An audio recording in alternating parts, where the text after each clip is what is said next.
chemistry, biology, English, Manipuri, social science. अकंगनब seat मसिंग कुंथ्रा खक्तनी निंगथिजरब क्लासरूम अमदी हाइथोय सिंगथोयरब ओजा सिंगना ताकपि तंबीरी क्लास खुदिमक की सब्जेक्ट खुदिमक कंपलसरी ओइना ताकपि तंबीरी सब्जेक्ट खुदिमक की यूनिट वाइज टेस्ट पांगथुक जगनी कॉम्पिटिटिव एग्जामिनेशन की ओइना ओइथोकप याबा क्वेश्चन आंसर सिंग खननि नजरी सेउल खुदिमक की रिमेडियल क्लास सिंग अखनना पांगथुक जरी लोइनना excellent coaching centre ECC Sangaiyumpham part 1 नुंगफो बाजार द लेरिबा असिगी क्लास जनवरी की तांग कुंथ्रा 2021 दगी हौजरगनी हेना कोपमरोल की दमक तानबियु 878-7748472 लोइनना 7005095711 फ्री फाउंडेशन कोर्स असी महिरोई सिंह कुदोंग चाबा लोबियु excellent coaching centre ECC Sangaiyumpham part 1 नुंगफो बाजार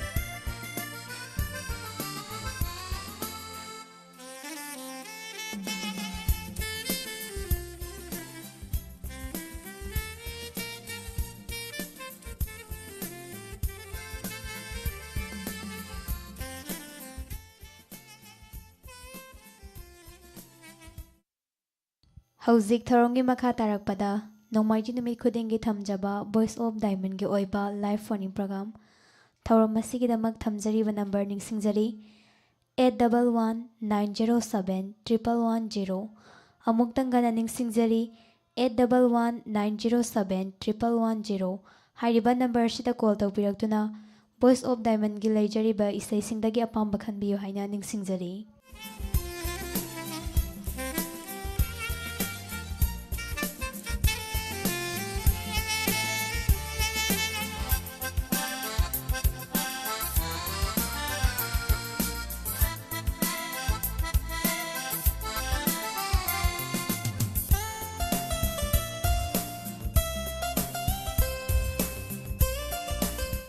थौरमसिगे अहानबा caller लखोचगे hello hello good morning madam good morning इसागी मिंग लेफम अमुक्तंग खंगजगे हाइबियो मैडम ये वांगोय मामांग फाको मेया लका लेसन नब चंद्रनी मैडम वॉइस ऑफ डायमंड दगी करंबा इसागी अपाम्बा इशै खनबिगदौरी हाइबियो मैडम कईरी जी नेहेती फुलता हाइना कदम तियारे हाइब्र कनो मदि सकवा अदुम बताजे तो मैडम होय यामना फजबा गगन प्रिया काबरबमगी खोंजल सखिबा इसैनी सोइदना खुदोल तमजगे दो इसै से ताहनजनिंगबा मरुमपांग सिंगी मिंग हापीगदब्रा हाइबियो मैडम किना हापसे रखे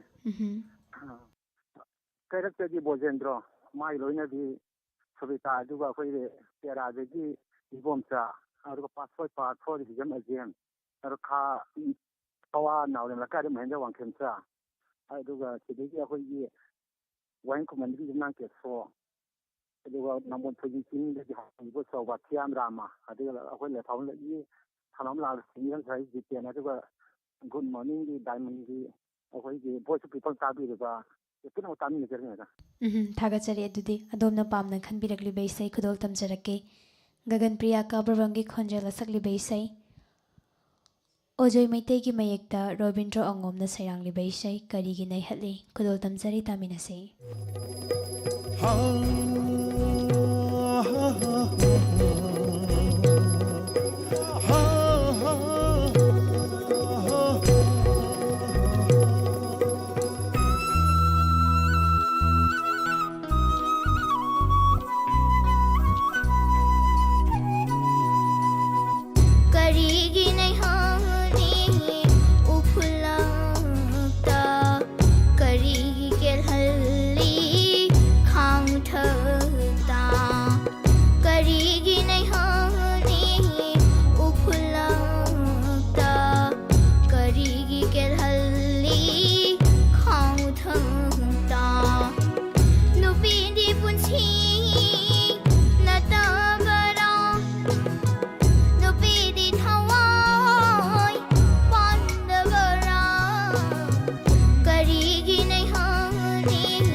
Hello. Good morning. Morning, madam. Isagi ming leifam amutang haibiu. Tumphiro Sarakaptagi Mangadi. Voice of Diamond dagi karamba ishay khanbigadauri. Mayangdam Subadani Sapa, Mani Sami do Tazani. Yamna fazabe isay subadani mayang lambamgi soidana khudol tamjage ado isay se tahanjaningba marumapang singi ming hapigadaba lairadi haibiu. Kara hapura. Ungzom Sintamdagi, Ningombam Laubi, Matuka, Adagi, Ungzom Sapamdagi, Sapamombi Dimsa, Dasa, Aduga, Texamdagi, Tamujam, Boomsa, Rice Kunso, Ranjina, Adagi, Koigi, Namadi, Aina, Adagi, Prabha, Adagi, Zenta. Samsan, Marimbi, Punima, Bumesora, Akudum Ranjauda, like a Kangujangi, Borje Roni, Manda, Tauba, Akaba, Aduga Hai, the Mayam, the Punakani. Tagachari, Adadi, Adumna Palm, the Kanbirak Libai say Mok Taminasi, Subadani Mayang Lambongi Conjala Sakli Bay Saini.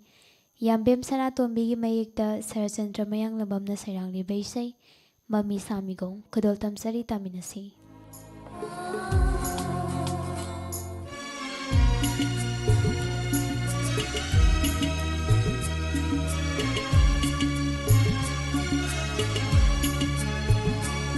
Mami Samigong, Mami Samigong, Udunan. Mami Samigong, Udunan na layri ng se, nga si Airing Magsida, tayo manglaan mata, nga si Airing Magsida, tayo manglaan mata. Sariga ga rega ga ga ri sa, rega ma ma ga ma ga ri, sariga ga rega ga ga ri sa, rega ma ma ga ma ga ri re.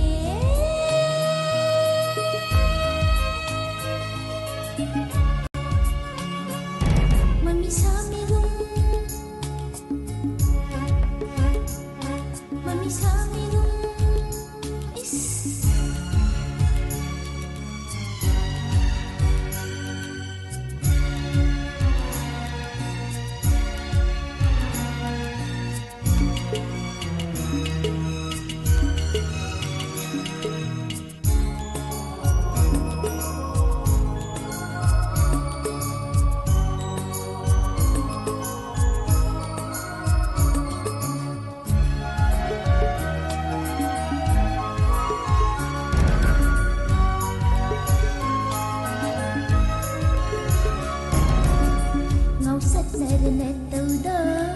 lam hella banawongdo uraga suki jaine udraga sulai namde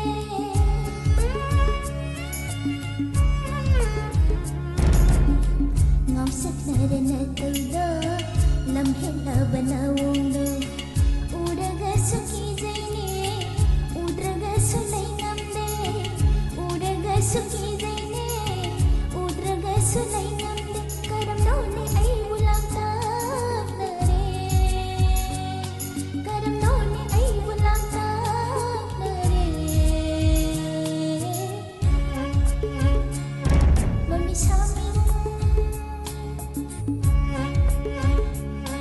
Mami Samigong,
Mangisamigung udunat leire nangse ngasi aigi mitmangsida taibang manglan ani mata ngasi aigi mitmangsida taibang manglan ani mata sariga ga ga re sa tiga ma ga ma gare sariga ga re sa tiga ma ga ma gare re.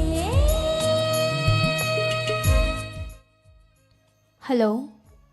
Hello. Good morning. Good morning, madam. I call tawjare I na phokeng kya ambitigi. Taram nok jari thorom asida Voice of Diamond dagi karamba isai khanbigadawri haibiyu. I di job pe in tawba sai dum ta tasiri. Anurekha mayengwamgi khonjelda ado isai se ta hanjaningba marumapang singi ming hapigadabra haibiyu. Diamond radio ta bi na makadam ta mina ja. Hoi adudi adomna pamna khanbirakliba isai se kudol tamjarake taminasi. Anurekha mayengwamgi khonjelda sakliba isai ni isai sigi sairengba amadi sairangba Premjit mayengbam kudol tamjari mayam puna taminasi.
Sandokjariba Voice of Diamond gi oiba live phone program thoram masda aikoina sizinajariba mobile number ningsingjari 8119071110 amuktang kana ningsingjari 8119071110 hairiba number sida call tawbiraktuna Voice of Diamond gi lejariba isai sindagi apamba khanbiyo haina ningsingjari.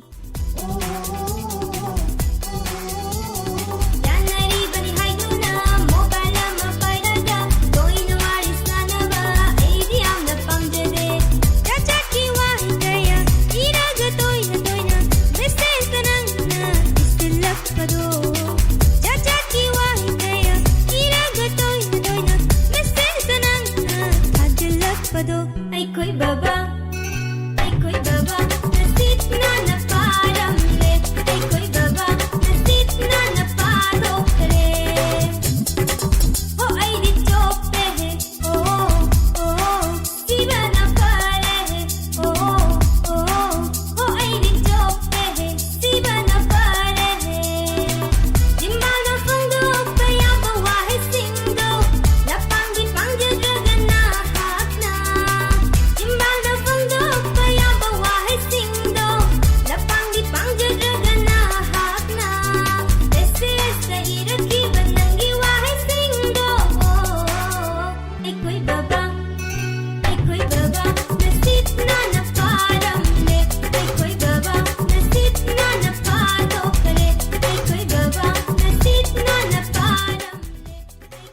Hello Hello ฮัลโหล Ming leifam amungtang haibiu อุจจาระยิ่งสิเลยมา Karamba isai Voice of Isai Diamond amta dagi khanjal khanbigadawri haibiu ฉันน้ำจ้าน่าสบายใช่ยังประคันใจ Sana macha kai samgi khonjelda soidana khudol tamjage ado isai se tahanjaningba marmapang singi ming hapigadaba layadi haibiu ขับเจ้าเลยยังเสียหาย Adudi soidana khudol tamjarake taminasi sana macha kai sam amadi surma chanu apunbagi khonjelda sana macha kai sam masama ki mayekda anan salaina sairang libai saini khudol tamjari taminasi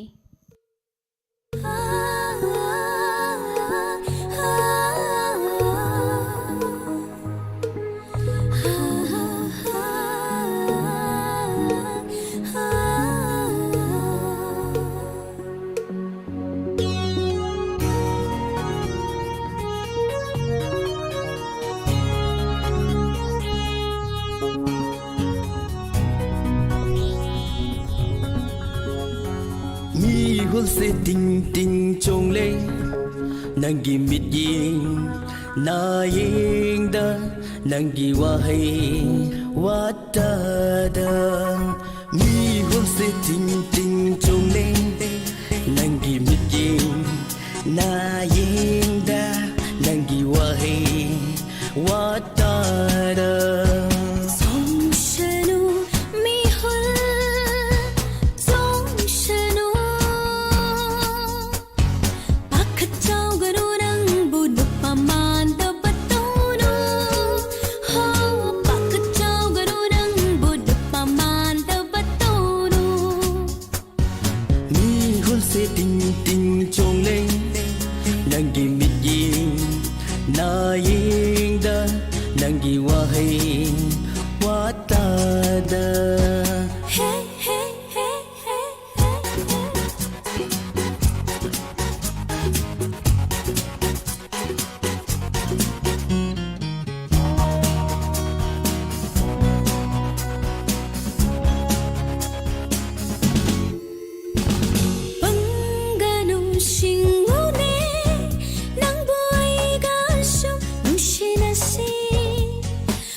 punsi tagani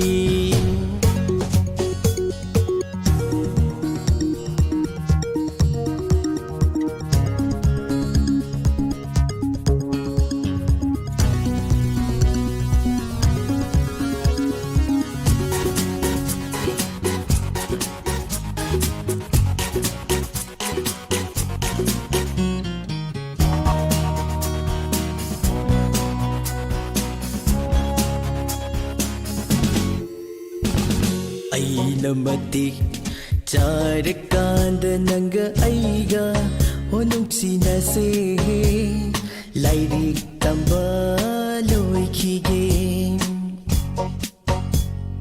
Ay namatik Charakanda nanga aiga Onung sinase Lairik tamba loy kige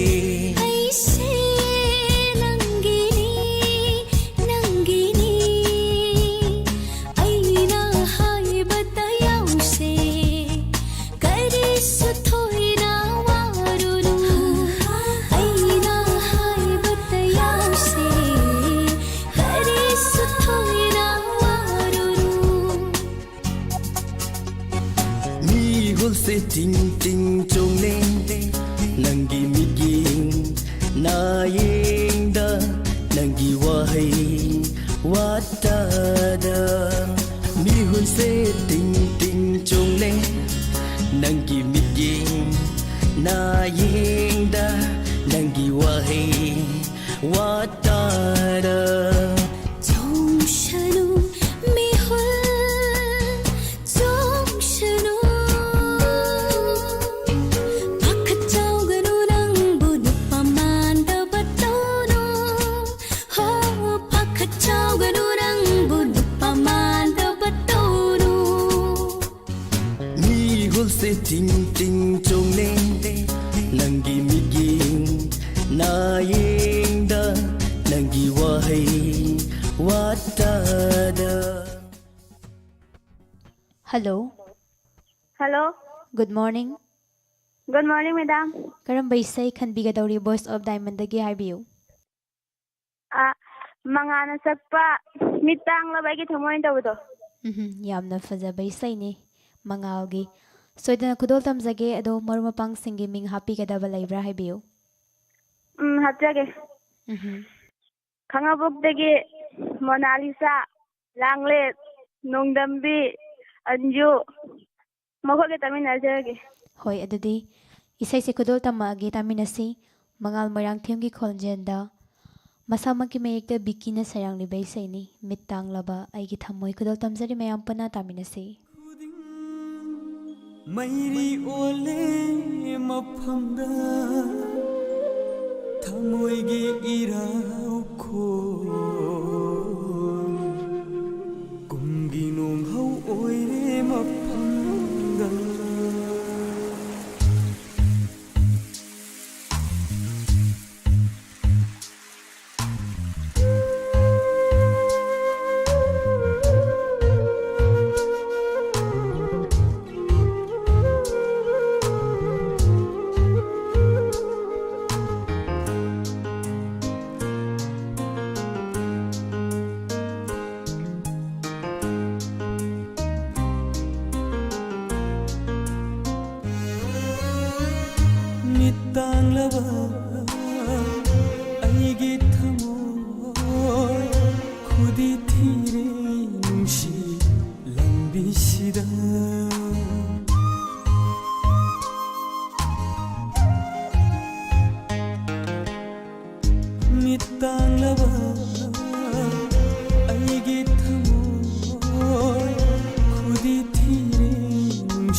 khudi thire nungshi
ꯊꯥꯖꯔꯤ ꯅꯪꯕꯨ ꯑꯩꯅ ꯉꯥꯏꯖꯔꯤ ꯂꯥꯛꯈꯤꯅꯤ ꯈꯟꯅ ꯍꯣꯡꯈ꯭ꯔꯕꯁꯨ ꯅꯪꯅ ꯆꯠꯈ꯭ꯔꯕꯁꯨ 이나떼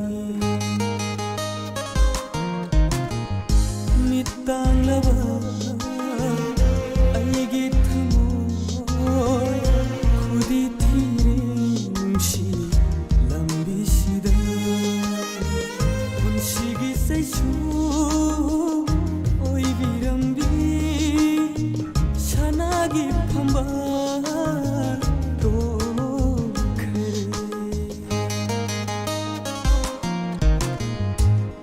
땅라바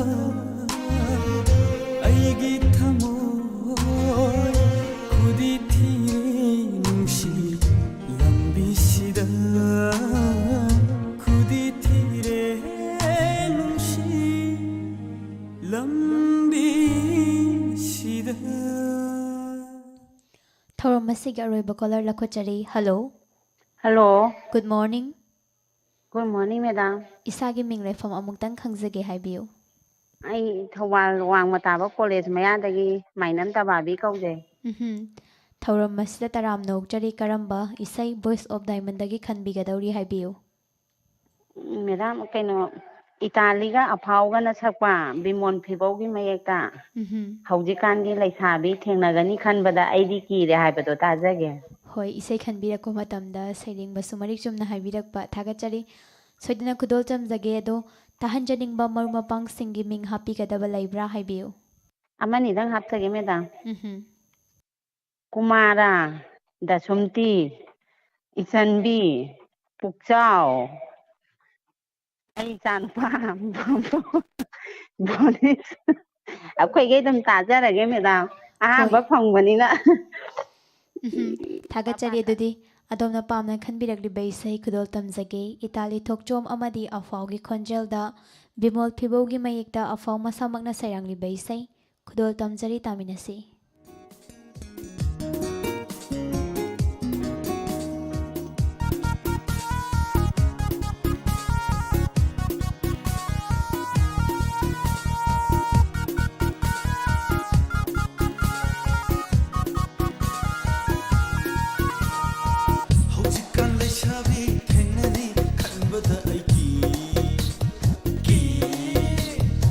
ꯂꯝꯕꯤꯗꯒ ꯏꯊꯟꯇ ꯆꯠꯄꯁꯦ ꯑꯩꯗꯤ ꯌꯥꯝꯅ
Isai asiga loinana ngasiga oinadi Voice of Diamond gi live phone in program matang asida loisinjari tabiribasingbo amuka hana khurumjari.